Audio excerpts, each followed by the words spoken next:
The Grand Canyon National Park? Yeah, a friend got it for me. Shout out to my friend. Didn't you not make it on time? A little backstory.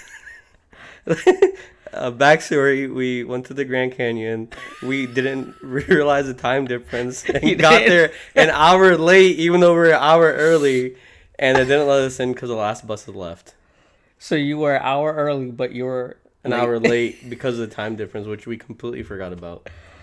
Okay, because going from Cali to the Grand Canyon. We were in Vegas. Oh, yeah, Vegas. We're in Nevada. And then we're going into Arizona. And apparently that part of Arizona doesn't follow like the time, what's it called? The difference. So it was fun though. I saw a cow randomly in the middle of the street, you know. I feel so bad because I went and I remember like the Grand Canyon Don't rub it in. No, I was gonna say like the Grand Canyon is one of those places that like when you stop in Vegas, yeah, it's like a bucket list thing. But when we go back, I'm gonna take you. I think if we do another Cali trip, yeah, one of the first stops is gonna be the Grand Canyon, South Rim. Let's hope and pray that Cali still exists when we. Dude, those fires are crazy. Yeah, they are.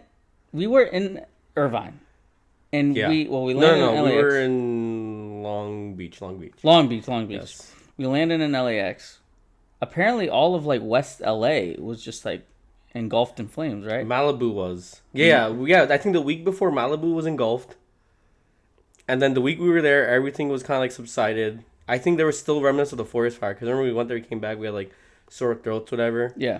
And then I think after we left, it was like a snow, not a snowstorm, but it was like really cold or something, right? Like yeah, like and so it was really cold. Yeah. And there's like waves that hit. That's what it was. It broke down the piers. Yeah. So we went like in the most like Goldilocks like week because it was shortly after the fires hit. Where was it that we went on the beach? Malibu.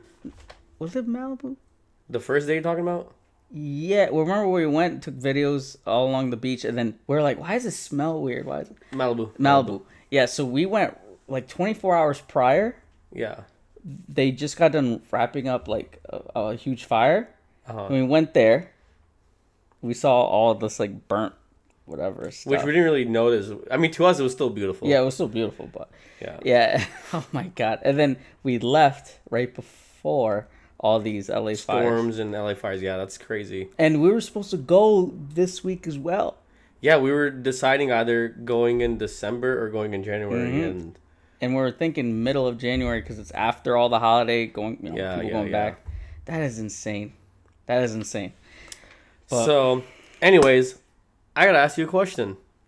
Have you been looking in the news recently for tech-related things? Tech-related things. I'm in technology. Yeah. Tech-related things surrounding, like... hardware, computer hardware. All computer hardware? Yeah. Can I just give you the hint? So the NVIDIA graphics cards came out, right? Yes. The 50 or 5000 series? The 50 series. 5070? 5090. Well, yeah, there's a 5070, the 5080. Series. It's the 50 series because like I think the 30 series was 30 series, it was the 20 series. So the number is 2000. So it's 20. I don't want to get in like the etymology of how the names were like made. Okay. But yeah, so the 50 series. I mean that I've always named them after like the 40s, the 50s, the 30s, the 20s. You know, so I don't know. I could be wrong. Maybe someone in watching could correct me. But anyways, I digress. The 5090. Yep. Have you seen the specs of this thing? The only spec I've seen is that it's $2,000, which is pretty cheap.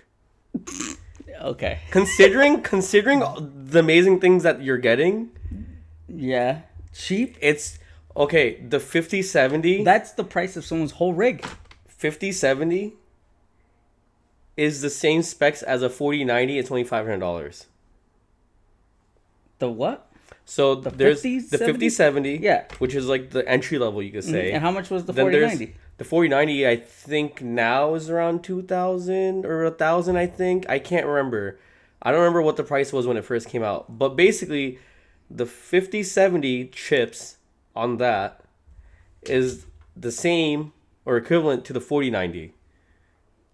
Okay, so because you can get this now at like what, a fourth of the price. Yeah. Um, You can only imagine how amazing the 50. I mean, what's the significance between like the 40? I have the 4070. What's the difference between that and the 4090? You have the 4070? Yeah. The difference? I mean, well, I don't know the exact specifications of your graphics card, but I can pull up right now. Hold on.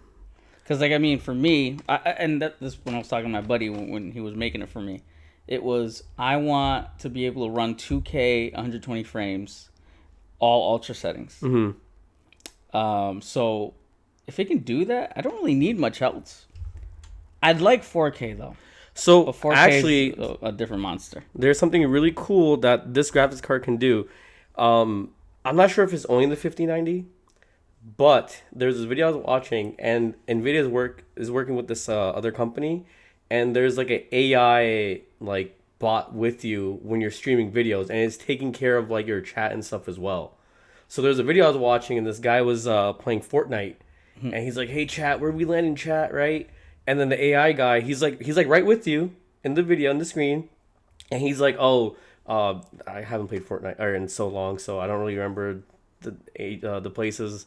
Tomato Town was one of them. Is that still a thing? Yeah. So it was like, oh, Tomato Town got the most votes, land there. But then it was also kind of like, cool. It was also bantering with you too. It's like, yeah, you kind of suck when you land there. So no you sure? Way. Yeah, but it wasn't like I noticed it wasn't like really harsh bantering. It was just like playful, like taunting, which I thought was pretty interesting. But that's a lawsuit though. But anyway, so what's really interesting is that before, what people would do when they would stream and play games because they want to play their games at the maximum settings, 144 hertz or maybe higher if your monitor can handle that, playing in 4K, and on top of that you're supposed to record this thing. So what people used to do was they would make two computers.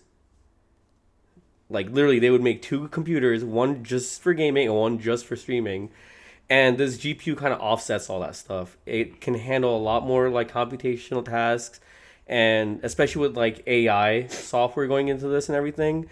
So it's just, what's the benefit to upgrade now? The benefit of upgrading? If you have a 4090. Well, I'm coming from a 3070. So for me, it's like seeing colors for the first time. Like seeing colors is like crazy. The performance on this thing is... So I like some of the upscaling ray tracing technology that they did with Half-Life 2. Yeah. There's like a screenshot of like the before and after. That was really cool for me. That is, that's amazing. I think, is it like AI driven upscaling? Yes. So it's deep learning super sampling, I think it was called. But yeah, it's basically using deep learning and AI to basically give you ray traced video or ray traced, cinematics on the game while also giving you high frame rates. I'll take it. I mean, there was like the new Indiana Jones game. It had a lot of that like AI frame rendering, sampling, juicing, squeezing, caressing type of enhancements. So I want more of that.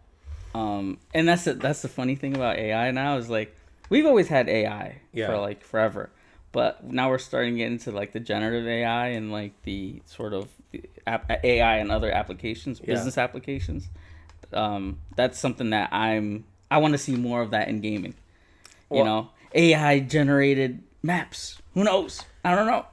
Well, wasn't and correct me if I'm wrong, wasn't No Man's Sky supposed to be like that? Like procedurally generated worlds. So everyone's game was relatively the same. It wasn't different, right? No, I mean like how Minecraft has different seeds and everyone gets like a different seed. I think Minecraft's procedurally generated too. So it's like, it's not a developer didn't craft the blocks and how they are. It was like randomly generated. But the thing is with procedurally generated stuff, it's different scenes, but it's like shallow. The same. It's shallow. It's like there's not much content there. That was sort of like what people were talking about with Starfield and stuff. But I think for me, as far as this graphics card goes, I want to. I was talking to my buddy. I was like, "Hey, listen, I want to upgrade, man. I'm sick of seeing like frame chops and stuttering, even in like some of the newer games like Indiana Jones. I want 2K 144 frames with all the high res textures, ray tracing, volumetric lighting, all that. You know, I'm just getting more now that I'm away from the Xbox and PS5 and the console. Welcome space. to the PC race. I know. Yeah. I see, but the thing is, it's sort of like I'm a sucker for convenience, right? Yeah. PCs are inconvenient. How? I am paying. I have 4K native 60 on my Xbox, 120 frames with certain games. It's plug and play. The PC, oh, you gotta install a driver. Oh, you gotta do 18,000 different updates throughout the day. Mm-hmm. Oh, you got it. So like, there's operating system, right? Yeah. You gotta get these other apps around it. So there's the Battle.net app. Oh, for the cheating there's and everything? The Xbox app. No, just in general. Like, oh yeah, just to get the game. To launch the launcher, game, launcher. You got the Activision Blizzard one. You got the EA Games one. You got the Ubisoft one. Yeah. So when I play on like Riot. Game Pass, Riot client. When I play on Game Pass on the Xbox, I just launch the game. If I'm playing on the PC, the Xbox app launches the Battle.net app. Yeah, and then from there, pull up Call of Duty. Yeah, and then, oh wait, there's an update on the Blizzard app, but it didn't tell me on the Xbox app. So it's like, Valorant, I have to launch the Riot client, and then the just to finish this rant. Yeah. Then I have like this anti-cheating software that I have to run as well. Mm-hmm. I don't know what it's called. It's like the Blue Panda anti-cheat, whatever. It's called. Yeah. If I run like 2 games at the same time, it'll say, oh, you can only run 1 instance of anti-cheat for this game. The game's now closing. So on the one hand, I couldn't run 2 games at the same time here. Yeah. Kind of with the Series X. Yeah. But it's hard for me to do on the PC. So again, all these little things that add up, it makes it inconvenient. And not only that, I spent like $2,000 on this, whereas with that I spent like $500. Okay, so I understand your argument. What about you're talking about convenience, and you're saying the PC is inconvenience. I think the PC is the greatest convenience. I do everything on my computer.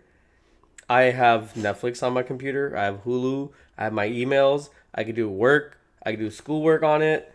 I can do video games on it. I have 2 monitors, so I could play video games and have Futurama playing in the background, which I do quite often when I'm playing Grand Theft Auto. But I think a PC is way more convenient than having the console.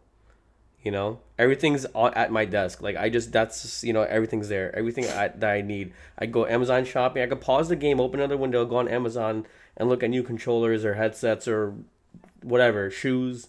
I mean, I never bought shoes from Amazon, but you know what I mean. I mean, I get it, but is that convenience or is that more so functionality?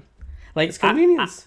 I can, if I wanted to, I can go to my girlfriend's house, just bring that little lunchbox of an Xbox and a controller. Yeah. And she has an HDMI cable, and that's really it.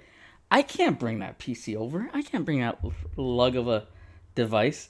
And I think nowadays it's they're reducing the barrier to entry, and like they're making things really seamless. Like even being able to swap between like my mouse and keyboard and controller for certain games, that's super cool for me. Yeah. But I mean, as far as like portability, as far as like time to launch and load up a game, even though that thing's faster, I get to the games quicker here because I'm not loading up 4 apps to get to my game. And driver updates, game ready driver updates from NVIDIA. Before I get back to the topic at hand, for portability, I think you're better off with a Switch then. It's a Switch, yes. Get Nintendo that out of my face. Are you kidding me? You literally just grab the Switch and you just bring it over to whoever's house and just put it on the dock and start playing. If I want to play Mario 84, sure. 84? Because right now we're on their 84th Mario game. What are you talking about? Oh, like all the iterations that they have? Mario Kart, Mario Party, Super Mario, Paper Mario Odyssey, Mario Sunshine. Super Mario Sunshine. All these... And you know what's funny? What? Is people talk about Call of Duty milking the franchise. Nintendo's been doing it forever. Call of Duty's giving me... Okay, and my argument, because I got to defend Mario, because I don't think it's the same thing. Call of Duty is giving you the same shooter, maybe a different story, maybe a different timeline, but it's relatively the same things, maybe tweaks in gameplay or mechanics online, right? That's what you're getting every single year. With Mario, You're getting the same thing, but in a whole completely different package. You're getting the same characters. Yes. Who's versatile. Like, he could do a lot of things. It's not just a 2D, like, level platformer game, right? Like, if you played Mario Sunshine, that's completely different from Mario Odyssey. Like, they're two completely different games with two completely different game mechanics. In one I'm game... gonna pull a moon and have a hot take. Give me new characters then. If you're gonna make everything Rabbits, wherever that one's called, they got a freaking... What's it called? A collab with the Rayman dudes or whatever. Or like... So, old franchise, partnering Mario with old versus franchise. Sonic Olympics. There you go, So, new characters. old franchise linking up with old franchise. Mario Kart also has Nintendo characters and as well other Nintendo characters. No, listen. I want new faces. I want new story. Luigi I Mansion. want new IP. There you go. New faces. It's You got a Princess Peach game, I think. It's the same characters in a different sandbox experience. Okay, I think we could agree that game makers generally are kind of lazy, no matter which. No, this is the thing. What? What it is game publishers Yes. are too risk averse. Yes. They want to keep going with what sells, and that's exactly what's wrong with the industry now. They will annualize a franchise like Call of Duty. Just like, by the way, Activision Blizzard just wanted to do with Guitar Hero, but then it didn't work because, oh, wait, you can't do something like that. It's just add DLC to Guitar Hero. Yeah. They want safe franchises. They want... Because these games are getting more expensive, right? Yeah. So, same formula, milk it a million times with different backstories, different backgrounds, but have similar or same characters. Andrew Woods, or whatever his name is, from the Black Ops series, he's been around since the first one. But that franchise gets annualized, but the Call of Duty Black Ops title gets, refreshed every 2 years or 2 or 3 years. So let me ask you this. Don't you think they're following a pattern though? Because with us, as in like individuals and stuff, how often are you gonna choose a different show to watch, as opposed to a show you've seen over and over and over again? Like, how often are you like, I'm gonna start a different show? You're more inclined to just watch that old show again because it's convenient. You know what's gonna happen. I think they're also looking at like I'm not sure if you call it like mass psychology or something, but like they're looking at like what we're used to. Like with Mario, it's like you have the same Mario character from like the beginning of time. But it's like, oh, I know that guy. I know what they're selling me, right? Same with Call of Duty. They're like, you know what? I know what this game is selling me. I want it. Like, I don't want anything new. I don't want anything different. Because, like, when you try different things, like, there's been Call of Duties where they're like, oh, we're getting rid of this one mechanic and doing this. And people are like, oh, okay, cool. But when you play the game, you're like, all right, no, bring the other mechanic back. Like, don't change this thing up. I think it makes sense to do that for a certain number of iterations, right? Yeah. Call of Duty 12 isn't something I want either, right? Yeah. Walking Dead Season 15 isn't what I want either, right? But I do want like a good or 6 Fast seasons. and Furious 29. Exactly. I want a certain number of titles in a franchise. Yeah. And then that same team can come up with something different. I think Naughty Dog nailed it. From Crash Bandicoot. Right? 1, 2, whatever. 1, 2, 3. There's and then there's Jack Daxter. Goated game. They had 1, 2, 3, and then the racing one, Jack X, and then they went to Uncharted 1, 2, 3, 4. Yeah. Last of Us 1 and 2 with the show. Yep. And then now we have this new space game. One. What is it called? Intergalactic, something like that. Yeah. Looks interesting. So for me, that's the perfect sort of formula.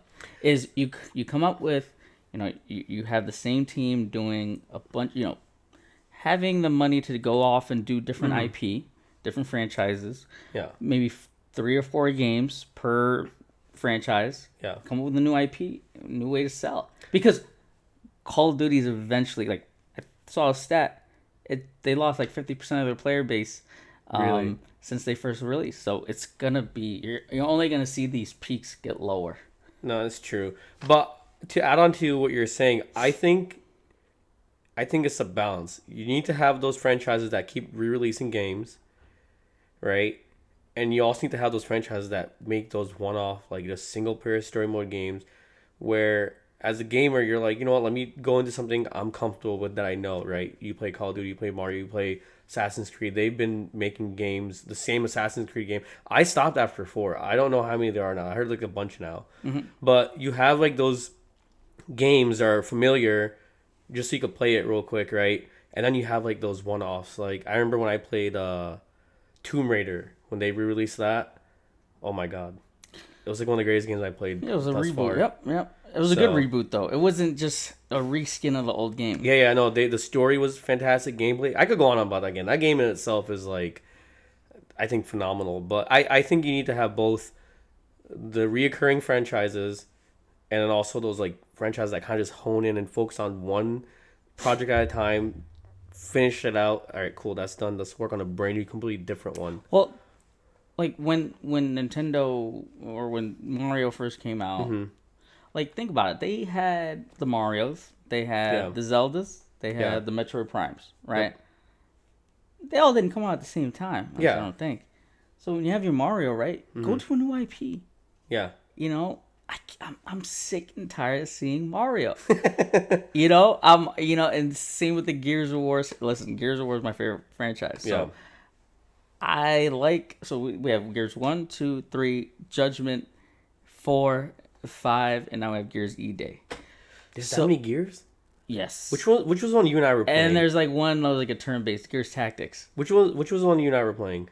I don't remember. Remember we used to play on Xbox Game Pass? 5.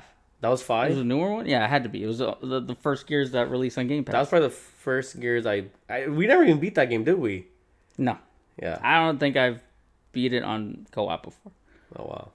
But yeah, so I think that should be the formula. But honestly, even then, you come up with like, you know, the next whatever game.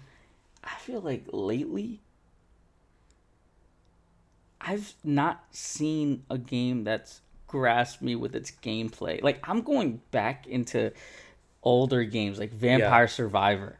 Oh my and like certain That's indie a games. goated game. I enjoy watching people play indie games than playing the newest quadruple A game nowadays. You know, $250 million game, but the gameplay's like, eh. Let me ask you this. What was the last game you played where you had to put the control down and you were like, wow, my mind is blown. This was such a fantastic game I played just now.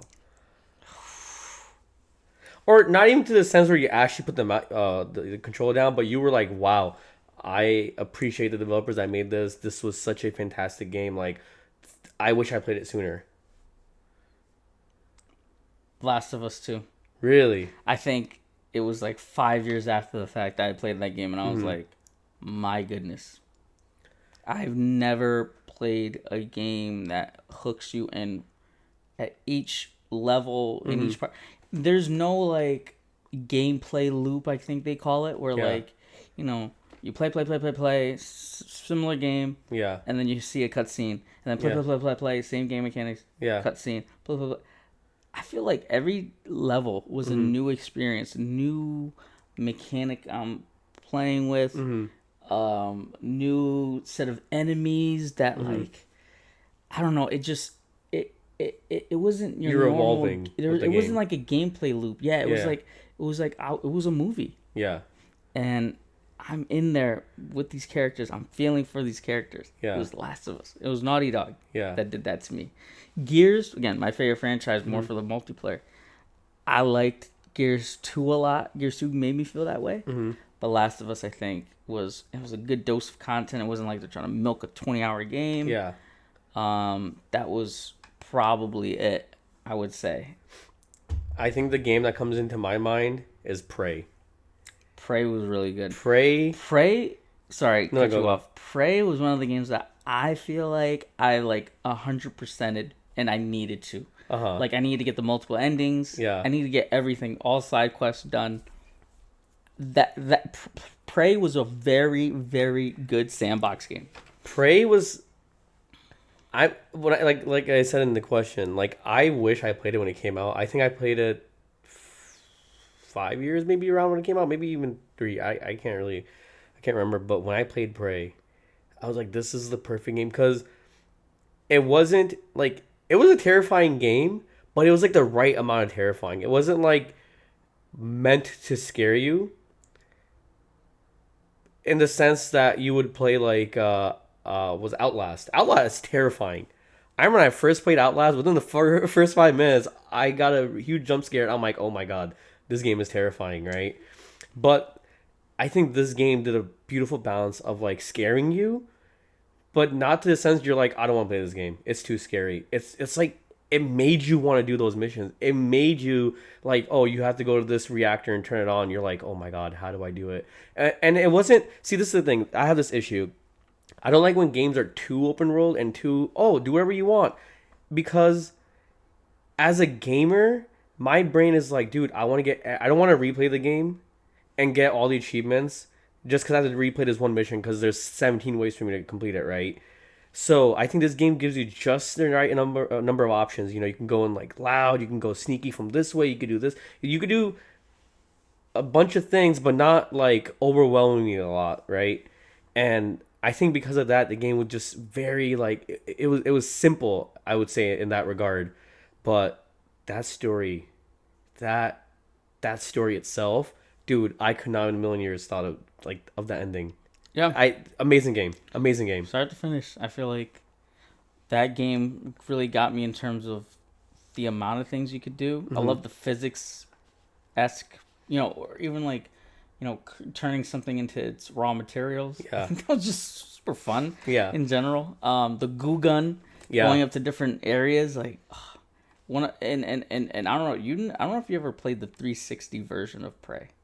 I have not. It was the first. I mean, it may not have been the first. There may have been other before, but it was like the first next generation Prey back then. Really? Where it was like I think you're like abducted. You're like a cowboy guy. Really? You start in like a bathroom, and then everything goes crazy, and like there's weird like upside down angles where you're like walking upside down, and Really? I don't know. It was such a crazy game. Definitely not like this one. But those games, man, where it's like you get a solid gameplay experience. They focus a lot on the replayability. Yeah. Not necessarily like even super story heavy. Yeah. Like those, like, hey, I have a quest, boom, boom, boom, go do this, and then go explore the space station. The flying, the jetpacks in space, thrusting too much, running into a wall, and then getting hurt. I love that. I wanted that from Starfield.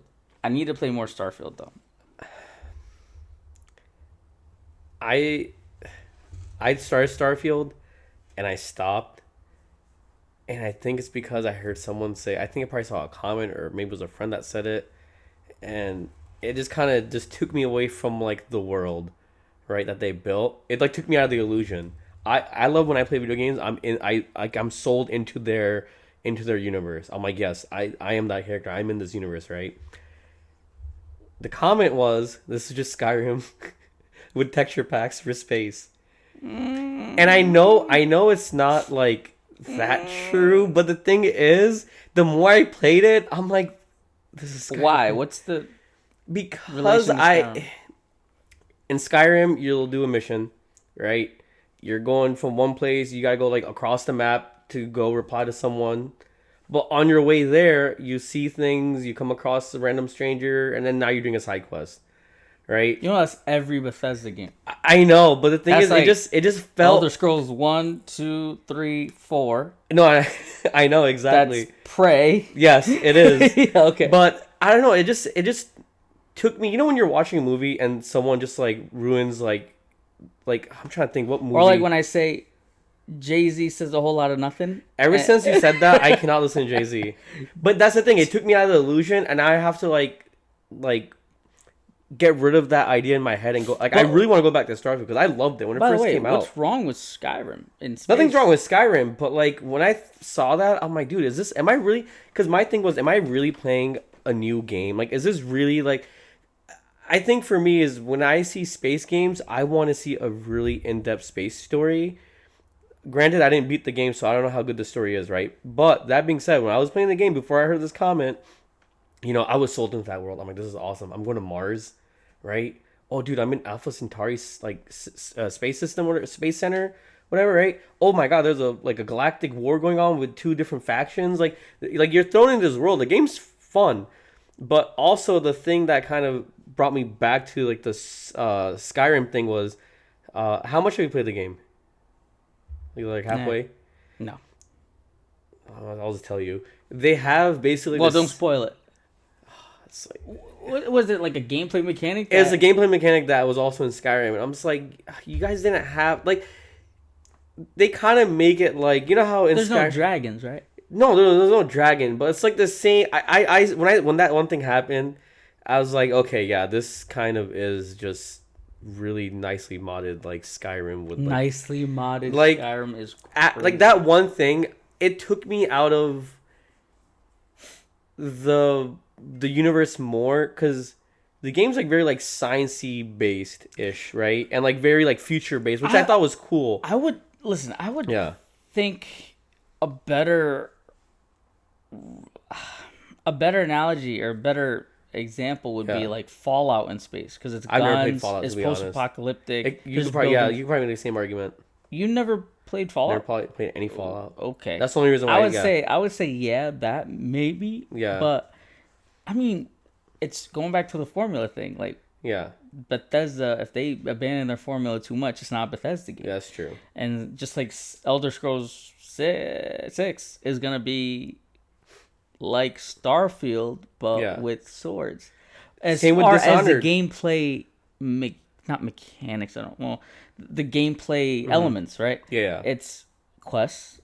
You get side quests, and that's the beauty of it. By the way, Skyrim wasn't the first game that did that. No, 100%. Yeah. That was why I loved Oblivion so much. Mm-hmm. I'm doing the main quest line. Some guy comes up to me and is like, "Yo, you killed someone in a hotel. Yeah. Join the Dark Brotherhood." Yeah. It was like, wait, hold up. I'm here doing this. I got caught into this whole other funnel. Yeah. I'm hooked. Like, this threw me off. And like, so with Starfield, it's sort of like the same thing. I remember, doing the main quest. Mm-hmm. I like got a note from something saying, "Oh, there's like a treasure in like this area now." Like, that's something that's on my quest list that I can track. But I think the shipbuilding stuff and more of like the exploring other solar systems. Yeah. I want to do more of that. I haven't done that really. Did you get caught smuggling something yet in No. Starfield? Oh, you haven't? No. Oh. You can get caught. Oh, so I'm not sure if you got to that storyline. Nope. Oh, okay. See, I need to play it more. The game, I think you played a lot of it though. I played a lot of it, right? And so that's why I'm also like thinking it's been like, I think like beginning of this month, I was like, I gotta get back into Starfield. Like, I really want to, like, I enjoyed the game. It wasn't like I was playing it, I'm like, oh, this is boring. Like, I enjoyed it for what it was. Did you buy it? No, it was on Game Pass. See, I try to tell so many people about Game Pass. I love Game Pass. Yeah. If I was on the Xbox team, I would have recommended something like Game Pass years before it actually came out. 100%. The thing about the Game Passes, right? There's a lot of different strengths that people don't even realize. Mm-hmm. So like when it first came out, one of my buddies and I, right, one of the things I told him was like, listen, let's get on this. We need to play. Mm-hmm. When you have, it was like over 100 games accessed via Game Pass, right? Yeah. There's the barrier to entry to a new game is gone. Yeah. It's pretty much $10 a month back then, right? That means you and your friends can have essentially the same library. Yeah. So if there's a co-op game on there, guys, let's get this co-op game. Let's play a new game. And guess what? If you don't like it, uninstall it. There's that. There's the fact that on the game development side, they don't have to worry about sales anymore. Mm-hmm. They don't have to worry about like, okay, let's get a game that like is worth buying, so let's pack it with 20 hours worth of content. Mm-hmm. You can have so many different types of game styles on the Game Pass. Mm-hmm. You can have quick 5-hour games. You can have games like Vampire Survivor, where it's like horde-based style. You can have big games, small games, medium games on there, and everyone has access. There's no layering. There's like layering or tiering involved in terms of like, oh, I have to make my game $30, and so it's gonna appeal to the crowd that Yeah, can only afford the $30. Yeah. exactly, and the different things that happen there. Or I need something like $70, so we have to sell it around the holiday time. Yeah. So they have to developers have to worry about like release schedules, or really publishers. They have to worry about release schedules, demographics, when to sell it, how to market it, all that stuff. Some of the similar things I have to do for Game Pass, but with Game Pass, it takes a lot of like the friction away. You go in, you just play. You see what you want, and you get it, and you install it. Not only is Game Pass cool in that way, but then they're adding a whole bunch of games that you can now stream. Yeah. So it's like a Netflix for games at this point, where you can go online with your buddy and say, "Hey, listen, I don't want to. I only have like a few hours to play. Let's hop on Gears 5. Let's hop on Halo Infinite." And you can just stream the game. Yeah, maybe those aren't games I would want to stream. Maybe it would be like single player ones.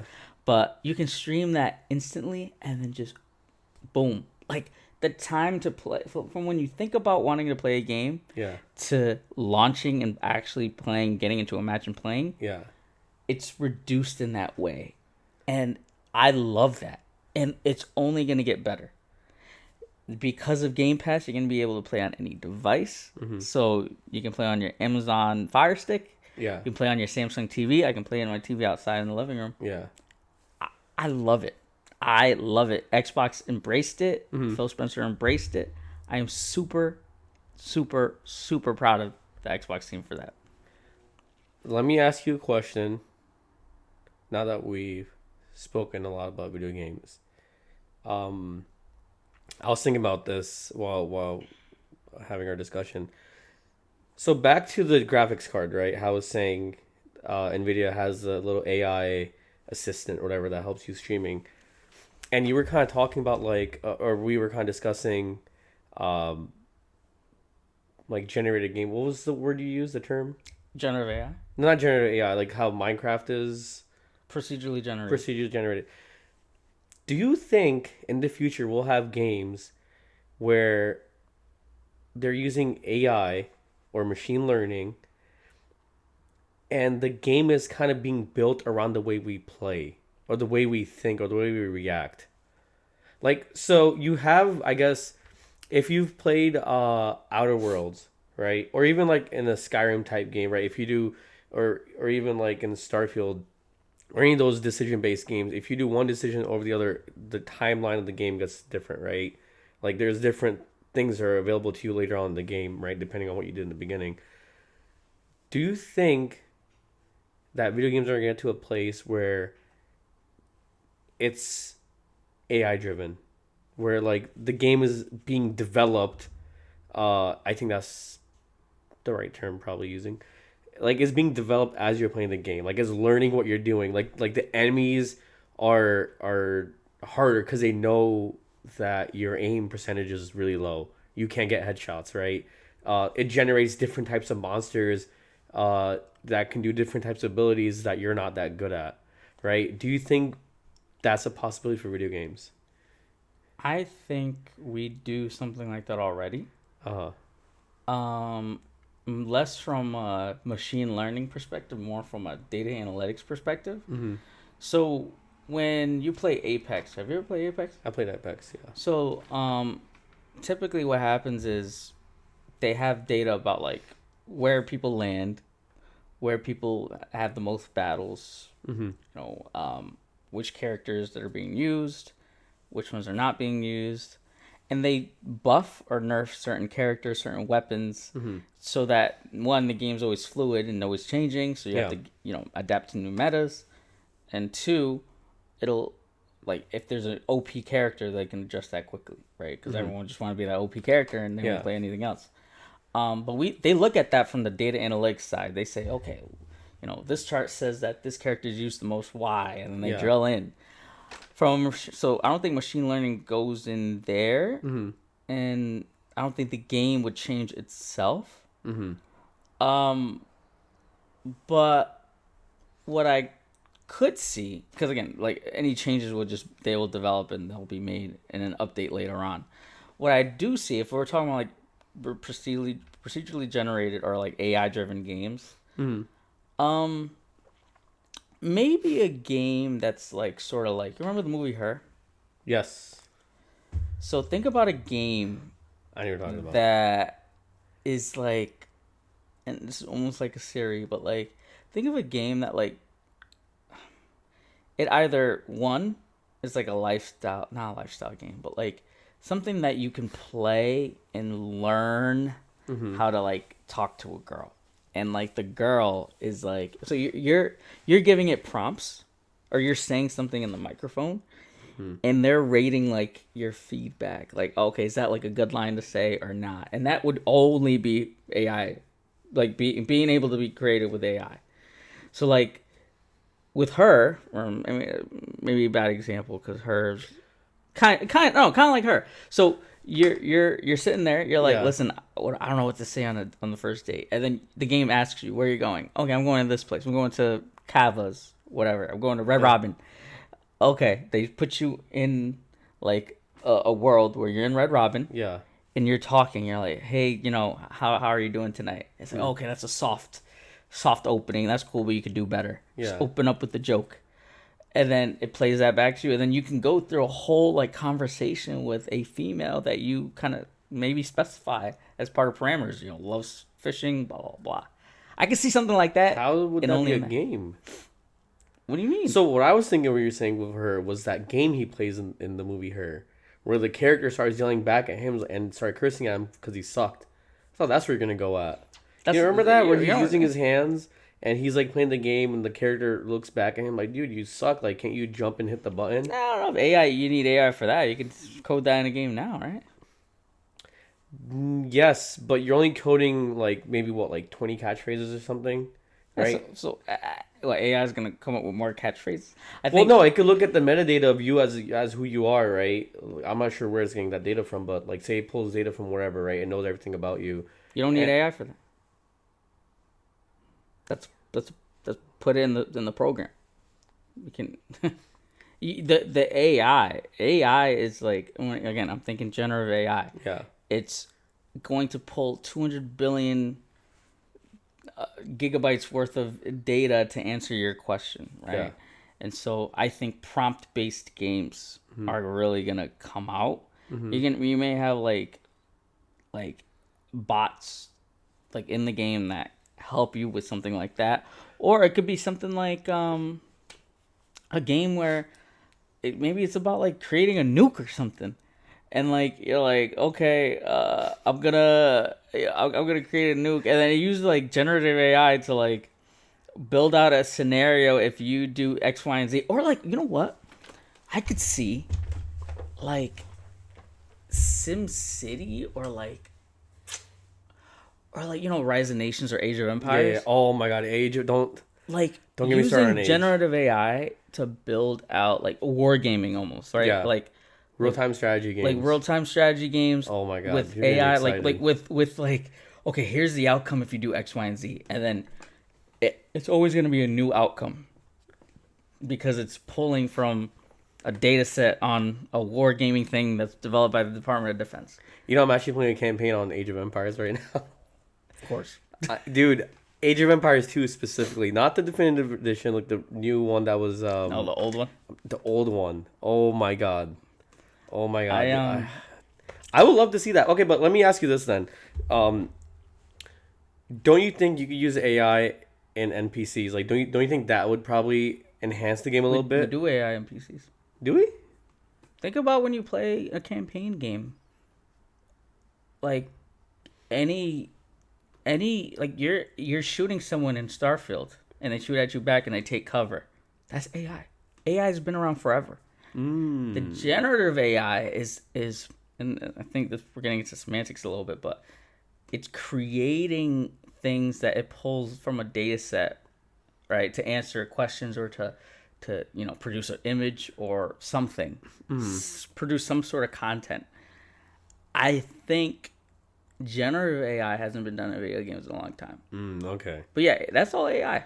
So, going a bit off topic, as you see, and I'm going to bring it back to the GPU, because we're seeing such an increase in the need of AI technology. Um, like you go on Google, you write a question, and instead of finding a website to click on, Gemini already has a little answer for you. Like, oh, by the way, this is what I pulled. This is what I think the answer is based on all this stuff, right? Everywhere you go, everywhere you see, whether it's like like booking a hotel, like everyone is like going like they're throwing a lot of money into AI. That being said, what do you think the future is of AI? Like in next 5 years, next like considering how far we've come, so like thus far since what, like the past 10 years maybe. How far do you think the next 5 years look in terms of AI and how we use it and how we go about our day?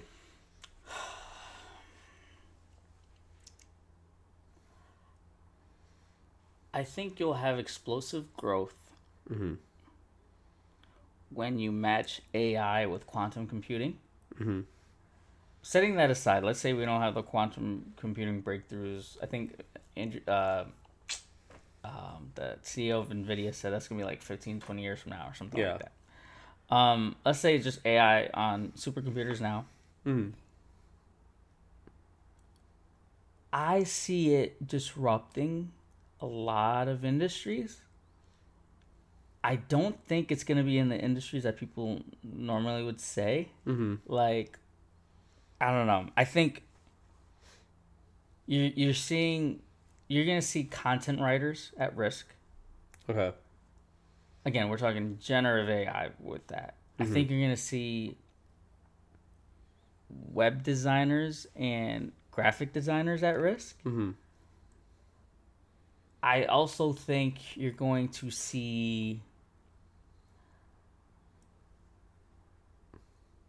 more competitiveness in industries now in terms of if you're not using AI tools, Yeah. you will be outbid and outcompeted by the next firm who is adopting that Yeah. in a lot of different ways. Like I think of investment management in that way. Mm-hmm. If your firm is managing money for people and you're not using AI, Mm-hmm. that's like not using a web like not using the internet at your firm. Yeah. It's gonna be the equivalent. Yeah. And I think that's gonna be within the next 5 years. I also think so setting aside business and careers, I think personally you're going to see a lot of lower barriers to entry in certain places, in certain I guess not places, with certain things that you do in your life. Mm-hmm. So you're if you want to shoot a video, um, okay, that goes into the career stuff. Let's say you want to learn a new recipe. You typically would go on a Google search or YouTube or something like Mm-hmm. that, right? I think you instead of going for like something that is already existing online Mm-hmm. with what you can do now, you're going to be able to create new recipes. Yeah. And it's going to be more of an iterative approach. So you're Mm-hmm. going to say, okay, I want a recipe. Start out with like a diet of no sodium. Yeah. All right. And then let's now add more veggies into the meal plan. Mm-hmm. Okay. Now come up with something that's more, French style cuisine. You start with, you give it the inputs. Yeah. It produces a bunch of outputs. Mm-hmm. All in the same thread. When you apply that to like everything else in your life, Yeah. you're gonna start seeing a lot of efficiency in what we do in our normal lives. Mm-hmm. Like we're gonna have more chefs. Mm-hmm. We're gonna have more unique ideas. Mm-hmm. We're going to have a lot of more organization. So Mm-hmm. like data's gonna be structured a lot better now. Mm-hmm. I think we have there's gonna be a lot of breakthroughs in that regard. Okay. I don't know what else really besides that. Like like I said, I think it's just gonna transform in like careers. It's gonna transform careers. There's gonna be new AI jobs, Yeah. obviously, but I don't think there's gonna be a lot of graphic designers. I think businesses are gonna be disruptive Hmm. for not adopting it, and I think in personal lives it's gonna disrupt. It's gonna enhance a lot of what we do. Okay, let me ask you one more question on the topic of AI. If so, looking into the future and looking at where we are now, and how you were saying, you give the AI the input and it, pulls out like a billion points and it gives you an output, right? All that being said, do you think someone in theory can live forever? Say they're like a famous person, they're like a famous physicist or uh, author or something, right? And they have a lot of books published, a lot of data for us to feed the AI, right? So think of example I can give right now. Like think of a random physicist, right? And they publish a bunch of papers, and we feed that information to the AI, right? We also have the close friends and family of that person, right? And we tell them to tell the AI how is this person like, how did they get angry, how did they get sad, what did they do when they were mad, all these types of data. And also there's like video footage of this person either playing with their kids or just out relaxing with their friends or giving a speech somewhere, right? We give all this data to an AI. Do you think in theory we could have the AI basically mimic this person, and then it also thinks and grows in knowledge like this person would? Do you think that's a possibility? I I can don't know if rephrase my question I if don't you know want if me. AI thinks as of now. Well, I okay. think it can do a really good job mimicking this person. Okay. I don't know if it'll do a really good job thinking like this person. So if you if you tell that person to like, hey, um, what do you think? No, not what do you think. Like, um, I don't even know really of a good example. Well, let I me. don't think it'll have the personality of the guy. I Okay. think it'll do things on a surface level like the person though. You don't think? Okay, I wouldn't expect it to know the personality like down pat, but what I mean more of like think of think of the person, right? Okay, like with the thinking thing, right? You could tell the AI like, hey, these are the parameters this person lives by, right? And That's a huge, huge thing that you just said. That is such a wide answer. well, no. The reason I Like say in this what way? because no. So you're giving it like I said. It has. I think this idea can only work with someone that has a great bunch of data points, right? That's why it's like a physicist who's published a lot, right? Or an author that's written a lot or something, right? Um, because now you're giving it like more of a structure, right? It may not be like a full structure, but there's like blocks here and there, right? Like you and I, we've never really published anything. We just have what, like maybe like a few pictures on Instagram, a few pictures on Yep, yep. Facebook, right? We wouldn't really fall in this category, but someone like example like maybe Einstein, right? You feed it all of Einstein's like you know Papers. papers, any videos that have lasted this long. That's why Yep. I can't really think of anything. Like Mitch Shikaku, right? Yep. He's still with us now, right? Uh, any interviews that he's done, anything video, any Mm-hmm. data points of him, right?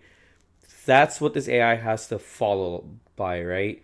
So the reason why I don't think thinking is an issue is because remember I was telling you I was talking to ChatGPT, I was having a little like discussion with it, right? And it pulled something from a different thread I was talking about, right? Mm-hmm.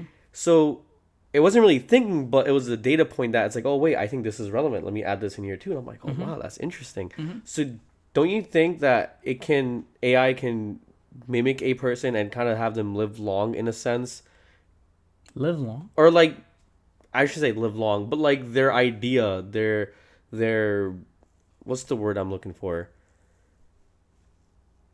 You could ask, say Michio Kaku passes away, right? But you want to ask this AI a question that you're like, maybe I think only he can answer this question, right? Given that we given the AI every single data point on Michikaku, how would he answer this question, right? Do you think we can make AI structure like that in the future? Yeah, but I think yeah, and I think we do that now. Mm-hmm. So like there's like different chatbots out there that focus on different domains. So you can have like Yeah. a AI finance, like personal finance chatbot. And then you can let's say you have an AI personal finance chatbot. Yeah. You can then have like an AI, relationship person chatbot, right? Okay. Okay. The model is built Mm. on finance, and then the Yeah. other model is built on like Romance. relationships, A relationship. romance, Okay. and maybe books and stuff like that. I don't. We do that now. I don't. I think it'll be a really like focused Mm-hmm. set of like you're not getting the person. You're getting what the person does as a career. Yeah. You take the research papers, videos of them, Mm-hmm. like Michio Kaku. You're gonna like if you ask the AI, Mm-hmm. what do you think of string theory? Yeah. You're gonna get an answer that Michio Kaku would probably answer, right? Yeah. If you ask the chatbot, hey, what science fiction movies you like, you might get a pretty good answer too, and what Michio Kaku might say, Mm-hmm. right? If you ask it, how good are you at driving? It's gonna say, I don't know. What's driving? Yeah. Yeah, right. Well, driving what? A Yeah. car? An airplane? Yeah. Like it. That's where it'll fall apart. I don't think you'll have. I mean, life in general, life experiences, Mm-hmm. too vast, even for an AI bot to sort of sift through and organize. And I don't think the data points are out there. There's things that I like to do that isn't documented, right? Yeah. There's like I drink a lot of water. There's no data point out there that says that. Maybe you could look at Besides your credit card this history. video. You could look at credit card history, seeing that you're buying a bunch of water and make an assumption. How do you know No. I'm drinking it? What if I'm buying a bunch of water for my mom? True. So I feel like it'll be sort of, and I think we're working towards something like that. Yeah. So you think we're far away from like Blade Runner 2049? Yeah. Darn. I mean, it's technically 25 years Oh, from yeah. that, right? So 24 though, no, 24, no? 24. 24, yeah. Well, you have any last things you want to say about AI? I think that's it. Like I said, I think it's gonna be transformative. I think it's gonna be. I've said this before though, but I don't know if it's at the point where it's overhyped yet or not. Everyone's pouring billions of dollars on this. Microsoft, Google, Facebook, and where there's so many different contexts. I don't know where it's gonna go, and I don't know how fast, and I don't know if there's gonna be the same thing like the internet. I didn't compare it, but we have a lot more to go. I think. I think it's an interesting time we live in. I think we're gonna see a lot of fast-paced explosions, like you were saying, in a lot of industries. Oh, I'm like explosions. I, I think, the last thing we're waiting for is quantum computers to go off, like make their next breakthrough there, and we're reaching like the stratosphere, like we're getting out of this. I mean, I don't. To be honest, okay, space travel, like that's gonna go into another topic, but yeah, I think our next breakthrough as a society should be focused on quantum computing. And I think once we have, and this is my 2 cents or what I think, right? I think with quantum computing and AI, I think, and I'm hoping we make a, like you said, more efficient society, more data, not I should say data driven, but we have, because of data we have of all the things that are happening, I think we can make a better and more efficient society. With the computers being at this, at the specs they're running at, I don't see why we can't have a better, more efficient, more well-groomed society than we have right now. I like it. All right. Peace out.